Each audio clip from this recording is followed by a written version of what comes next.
200 outlaw bikers, roaring engines, heavy leather, and a reputation that makes even the bravest law enforcement officers nervous. But when the dust settled at a Nevada roadhouse, the most feared men in America were brought to a dead, chilling silence by a 6-year-old girl, sleeping peacefully on the president's custom Harley. The mid-July sun beat down on the Nevada asphalt like a blacksmith's hammer. The air itself seemed to warp and shimmer above the highway as a procession of 200 motorcycles tore through the barren landscape. This wasn't a weekend riding club. This was the Hells Angels. Members from the California, Nevada, and Arizona charters had merged for a cross-country run, a rolling thunder of chrome, roaring V-twins, and stitched leather. Leading the pack was big Jim Callahan. Jim was a man carved from granite, his face weathered by thousands of miles of wind and hard living, his arms wrapped in a tapestry of faded ink that told the story of a life lived strictly on his own terms. Beside him rode his sergeant-at-arms, Tommy O'Connor, a heavily scarred veteran whose fierce loyalty to the club was legendary, and Rick Dalton, a younger but equally hardened enforcer. The pack had been riding for 6 hours straight, the vibration of the engines sinking deep into their bones. They needed fuel, cold beer, and shade. Up ahead, rising like a rusty mirage out of the sagebrush, was the Iron Horse Saloon and Dina.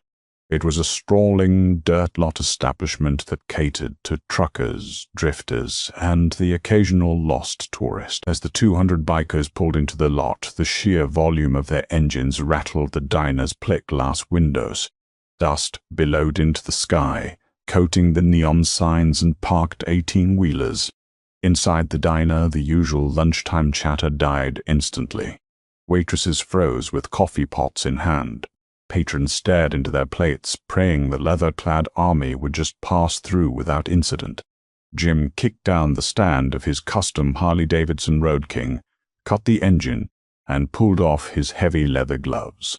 One by one, the deafening roar of 200 engines died out, replaced by the symphony of cooling metal, heavy boots crunching on gravel, and the rough, booming laughter of men who bowed to no one. They spent an hour inside taking over the entire establishment.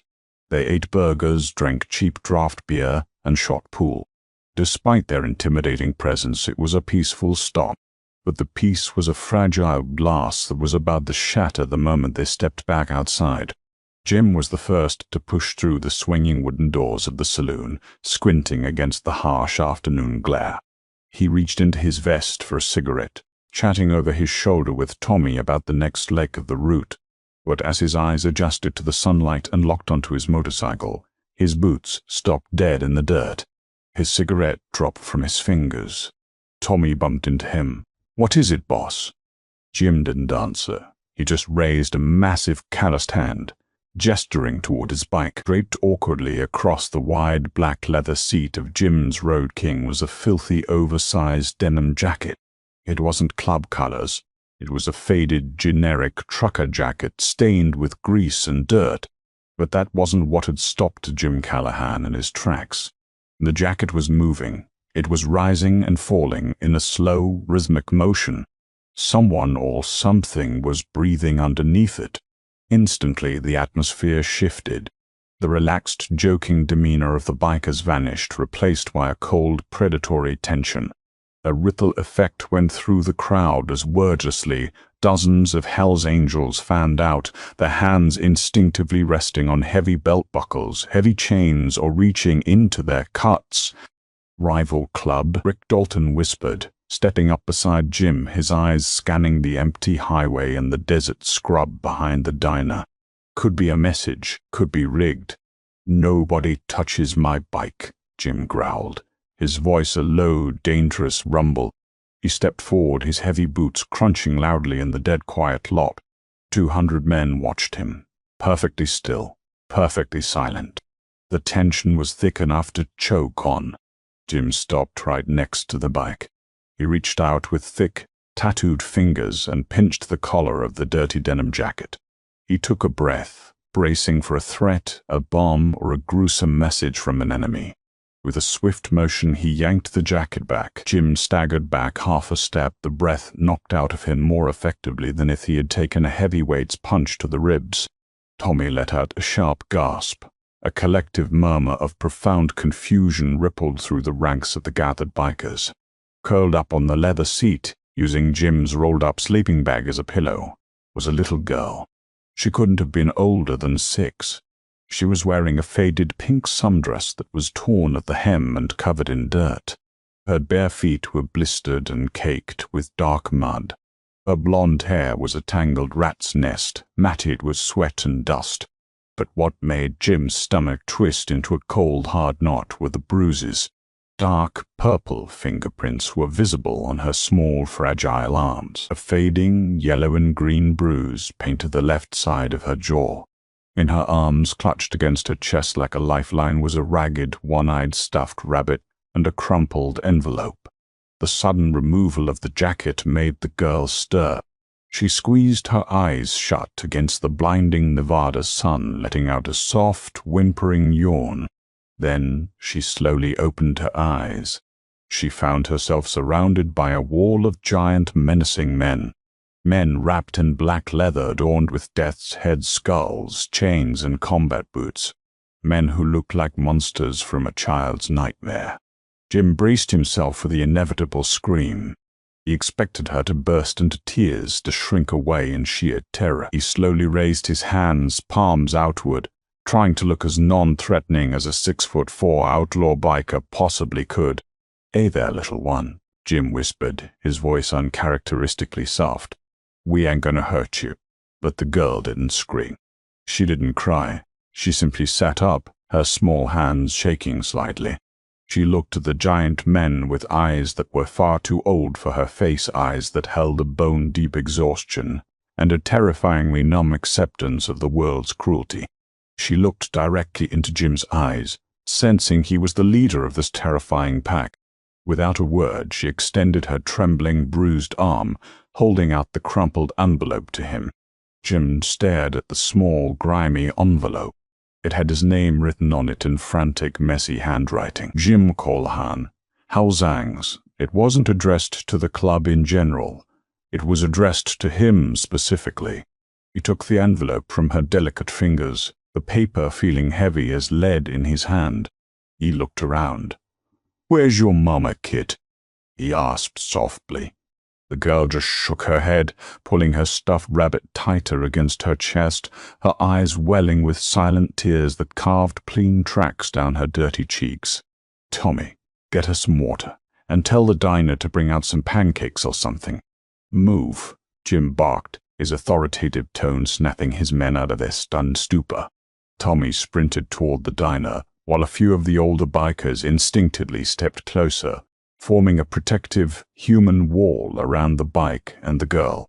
Jim tore open the envelope. Inside was a piece of lined notebook paper stained with what looked suspiciously like drops of dried blood. He unfolded it. As Jim Callahan read the words, the harsh Nevada sun seemed to lose its warmth. The blood drained from his weathered face and his jaw locked so tightly the muscles fluttered under his beard. Rick stepped closer, noting the terrifying shift in his president's demeanor. "Boss, what is it?" "Who left her here?" Jim didn't look up from the letter. "Her name is Lily," he said, his voice dropping to an octave that made the hair on the back of Rick's neck stand up. Jim slowly raised his head, looking around at the 200 brothers surrounding him. He cleared his throat and began to read the letter aloud.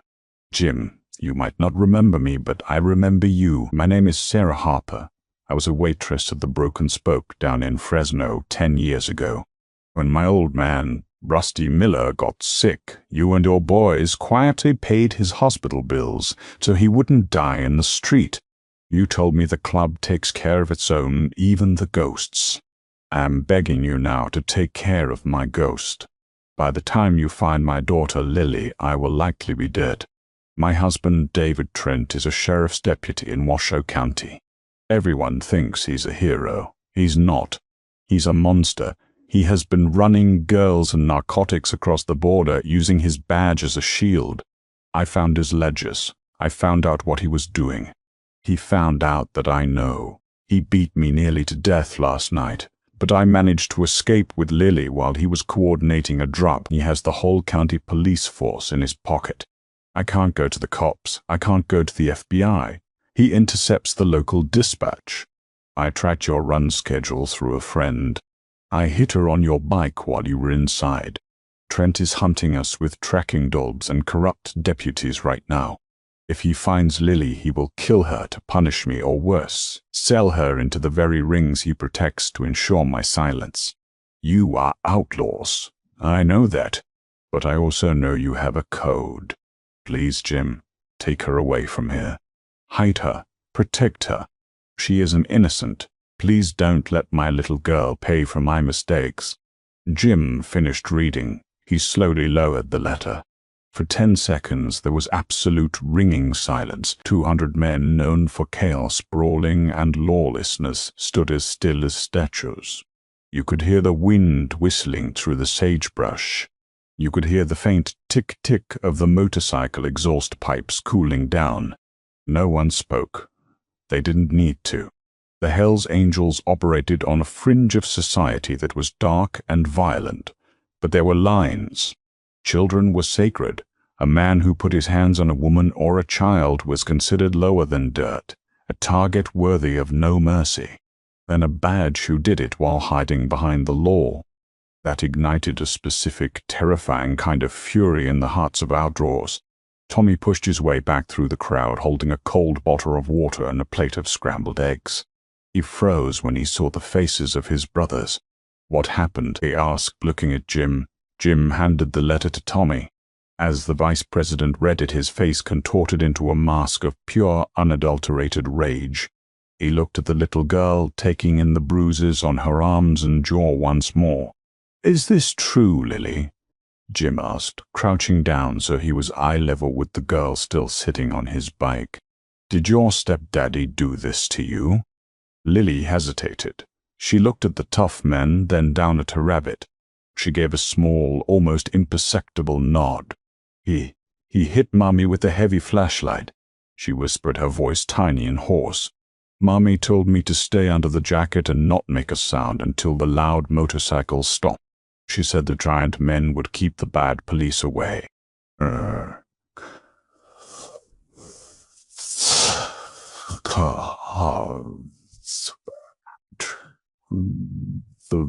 hard work. A young prospect named Jesse Bowman, barely 21 and standing near the back, cracked his knuckles, the sound loud in the quiet air. "So, what's the play, boss?" Jesse asked, his voice shaking with adrenaline. "We can't just leave her." "Leave her?" Rick Dalton scoffed, spitting in the dirt. "If we leave her, that badge is going to put her in a shallow grave next to her mother." Jim stood up to his full height. He looked at his men. 200 pairs of eyes stared back at him, waiting for the command. They knew the risks. Aiding and abetting a fugitive, kidnapping in the eyes of the corrupt law, and directly clashing with armed, dirty police officers. It could mean life in prison. It could mean a shootout where brothers died. But as Jim looked back at Lily, who was now tentatively sipping the water Tommy had given her, the decision was already made. "Listen up," Jim roared, his voice echoing off the diner walls.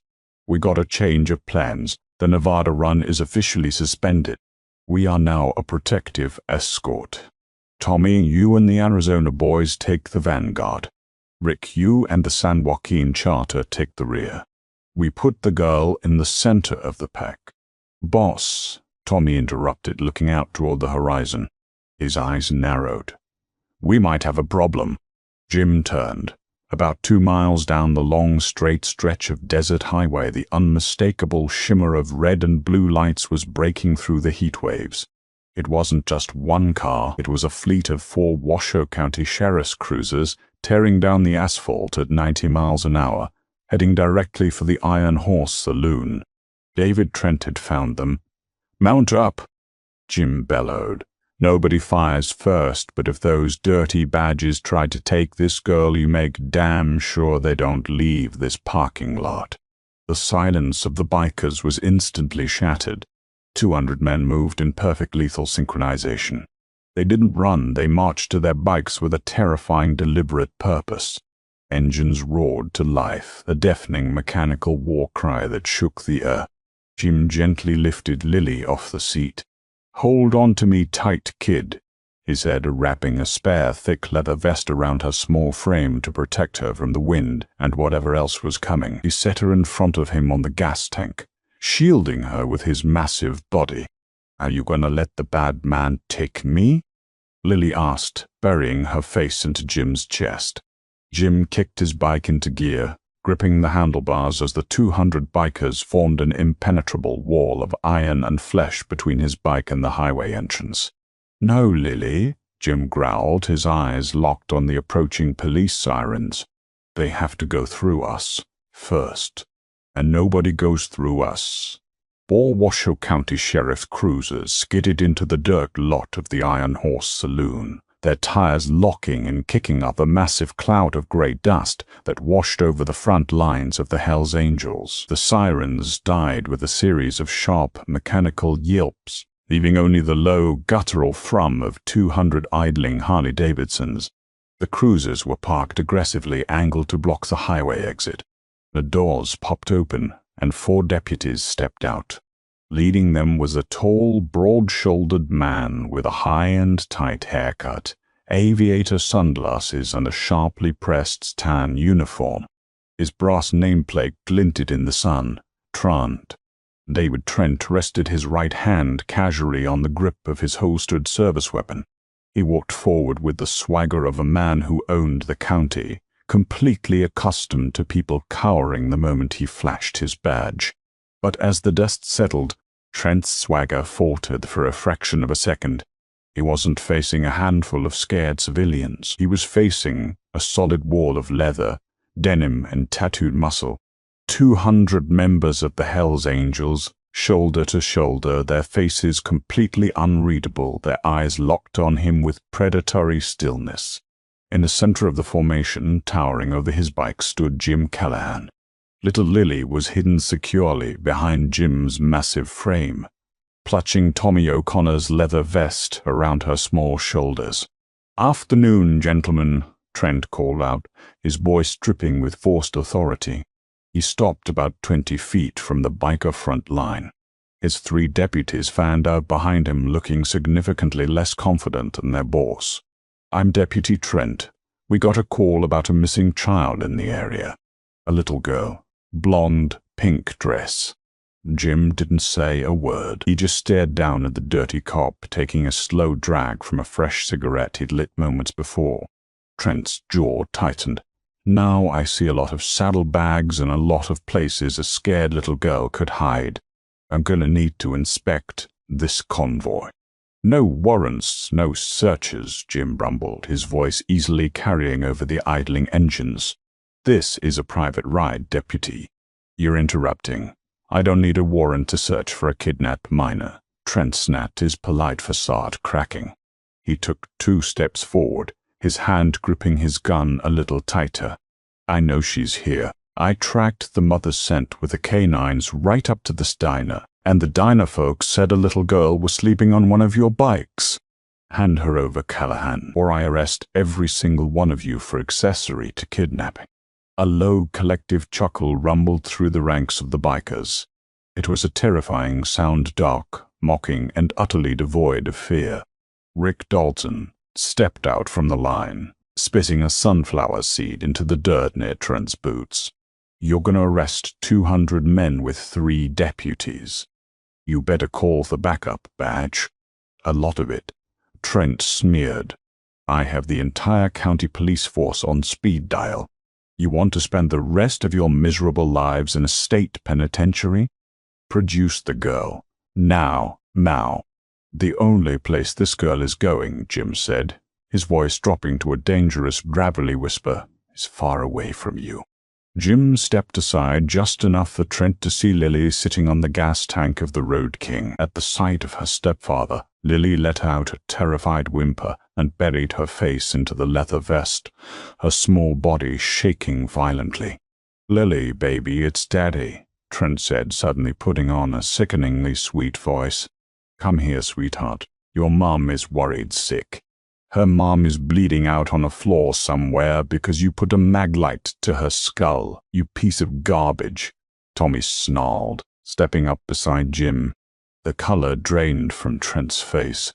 The three deputies behind him exchanged nervous, confused glances. "I don't know what lies that woman told you," Trent barked, drawing his gun and pointing it directly at Jim's chest. The three deputies, operating on pure adrenaline and training, instantly drew their weapons as well. The mud guns cleared their holsters. The atmosphere in the parking lot snapped. The bikers didn't grunt. They didn't put their hands up. Instead, a metallic symphony echoed through the lot. Heavy chains were unspooled from belts. Thick steel crowbars were pulled from saddlebags. Large hunting knives caught the desert sun. Jesse Bowman, the young prospect, racked the slide of a heavy, sawed-off shotgun he'd pulled from a custom scabbard. 200 heavily armed outlaws against 4 cops. "Lower the weapons, deputy," Jim said, completely unfazed by the barrel of the Glock pointed at his heart. "You pull that trigger, you might get me. But I promise you neither you nor your boys will live long enough to hear the shell casing hit the dirt." Knock. Knock. Apt good mouth. "But you're protecting a fugitive and holding the child hostage." Trent screamed, sweat pouring down his face. The reality of the situation was finally sinking in. His deputies were shaking, their guns wavering as they looked at the sheer, overwhelming odds. "I am the law out here. You ain't the law," Jim replied coldly, pulling Sarah's blood-stained letter from his pocket and tossing it into the dirt at Trent's feet. "You're a cartel mule with a tin star. We know about the ledgers. We know about the border drops. And now we know about you beating women." Trent stared at the letter in the dirt. His eyes went wide. His secret was out, and it was in the hands of the most dangerous men in the state. Cornered, desperate and losing his mind, Trent's finger tightened on the trigger. He was going to shoot Jim, grab the girl, and try to shoot his way out. It was a suicidal plan, but it was the only one he had left. "Boss," Tommy warned, his hand gripping the handle of a heavy combat knife. Trent closed one eye, aiming dead center at Jim's chest. "Last chance, biker trash." "I wouldn't do that, David." The voice didn't come from the bikers. It came from behind the deputies. Trent whipped his head around. Tearing down the opposite side of the highway, completely silent, with no sirens but with blue and red lights blazing, were 6 unmarked black Chevrolet Tahoes. They swerved violently into the dirt lot, boxing in the Washoe County cruisers.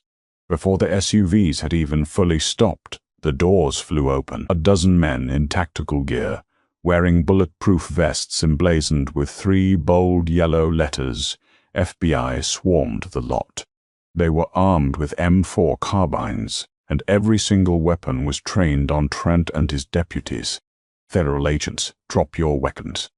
"Drop them now," a booming voice commanded over a megaphone.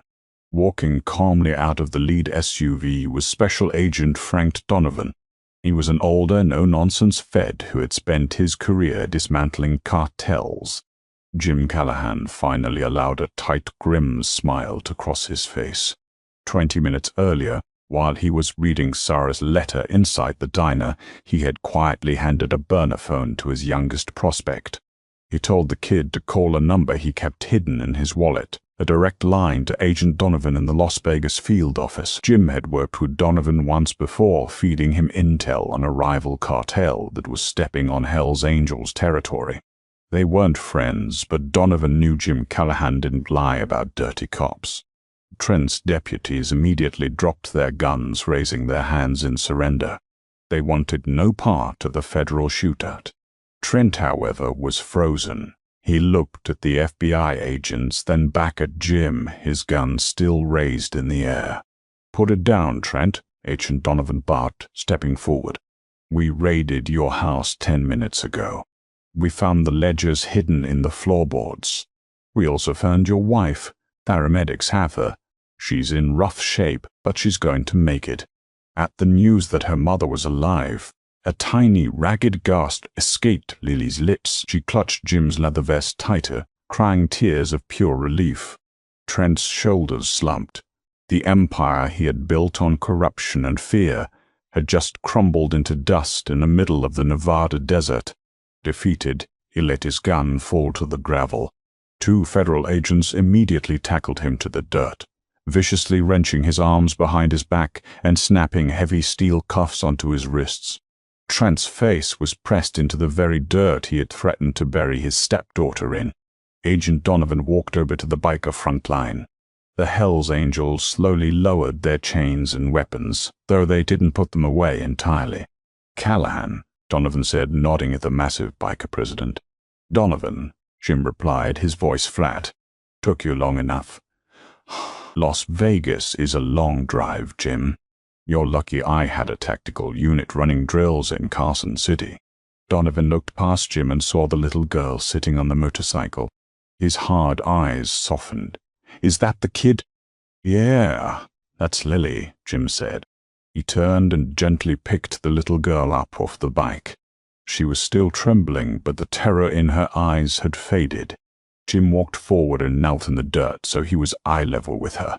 "Listen to me, Lily," Jim said, his massive hands gently resting on her tiny shoulders. "The bad man is going away for a very long time. He can never hurt you or your mama ever again. This man here is going to take you to the hospital to see your mom. You understand?" Lily looked at Donovan, then back at Jim. She nodded slowly, then doing something that made 200 hardened outlaws collectively hold their breath. She stepped forward and wrapped her tiny arms around Jim's massive, tattooed neck. She hugged him with all the strength she had left. "Thank you, giant man," she whispered into his leather vest. Jim Callahan, a man who had survived prison riots and high-speed crashes, felt a sudden lump form in his throat. He awkwardly patted her back. "You're a tough kid, Lily. Take care of your mama." Lily pulled back. She looked down at the dirty, one-eyed stuffed rabbit she had been carrying all day. She held it out to Jim. "For keeping me safe." Jim took it gently from her hands. "I'll guard it with my life, kid." Agent Donovan gently took Lily's hand and led her toward an SUV. He turned back to Jim. "Technically, I should run the names of every man here. I'm sure a few of these guys have outstanding warrants." Jim stood up, slipping the stuffed rabbit into the breast pocket of his coat. "We were just having some lunch, Frank. Saw a kid. Made sure she was safe. Civic duty." Donovan smirked. "Yeah, civic duty. I suggest you boys finish your lunch and get back on the road." The federal convoy pulled out of the dirt lot, sirens blaring again, heading back toward civilization to reunite a little girl with her mother. Jim watched them go, then turned back to his men. 200 bikers stood in absolute silence. "All right, boys," Jim roared. "Runs back on. Let's ride." The deafening thunder of 200 V8 twin engines exploded to life. As the Hells Angels pulled out onto the highway riding toward the horizon, they left behind a ruined, corrupt cop and a story that would be whispered in biker bars for decades to come. They were outlaws, yes, but on that hot July day they were a little girl's guardian angels. What do you think will happen when the corrupt cops face off against 200 angry Hells Angels? Did the bikers make the right choice to protect Lily? Let us know your thoughts in the comments below. If this story gave you chills, make sure to smash that like button, share it with your friends, and subscribe to our channel for more incredible true-to-life stories.